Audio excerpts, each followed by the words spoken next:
It was a challenge to try and capture something as iconic as Alcatraz.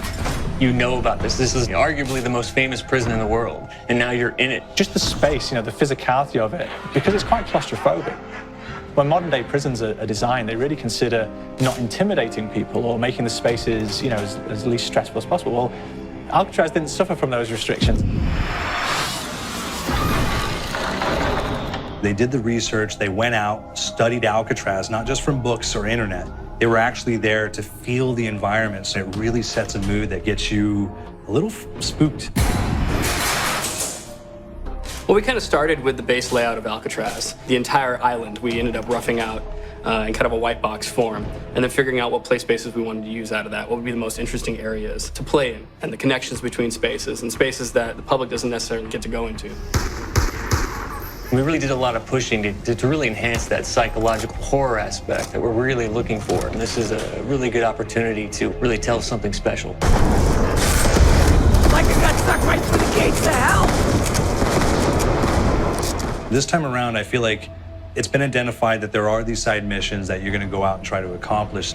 Al and the rest of the groups put together this escape plan, but the point is to get the parts and assemble this plane so they can get off the island.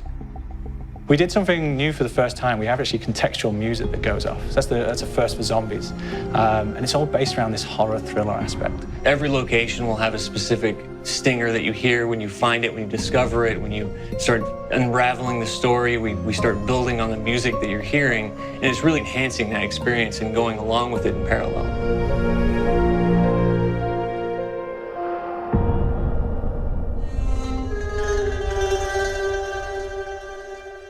Because we wanted to embrace this kind of horror thriller element, we wanted character actors, guys who could really embody someone and then convey emotion. So that's why we went for guys like Ray Liotta, getting in that kind of guy, we wanted a frantic nature. So he plays a character called Billy Handsome, who's this kind of psychopath who would be employed by the mob to kill people in interesting ways.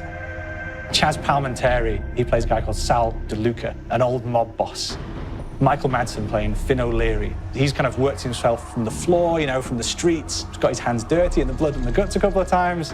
And then we had Joe Pantoliano, and he plays Arthur Arlington, who's nicknamed the Weasel. Those guys, they bring a quality and a subtlety and timing that you can't really identify or try to recreate. Bring it on, dirtbags! You start off in the afterlife mode, and that's just going to be what's going on. You're going to try to solve the mystery from the second you start. Afterlife, to me, brings a new element, like a new puzzle element. It forces me to think a little bit more or look for the clues or kind of think of zombies on a slightly deeper level. You see clues throughout the map that tell you, ooh, perhaps if I'm in the afterlife, I can interact with this object, or there's some puzzle going on here that I need to be in the afterlife. Back east, I whacked a dirty dentist with one of these. Took forever.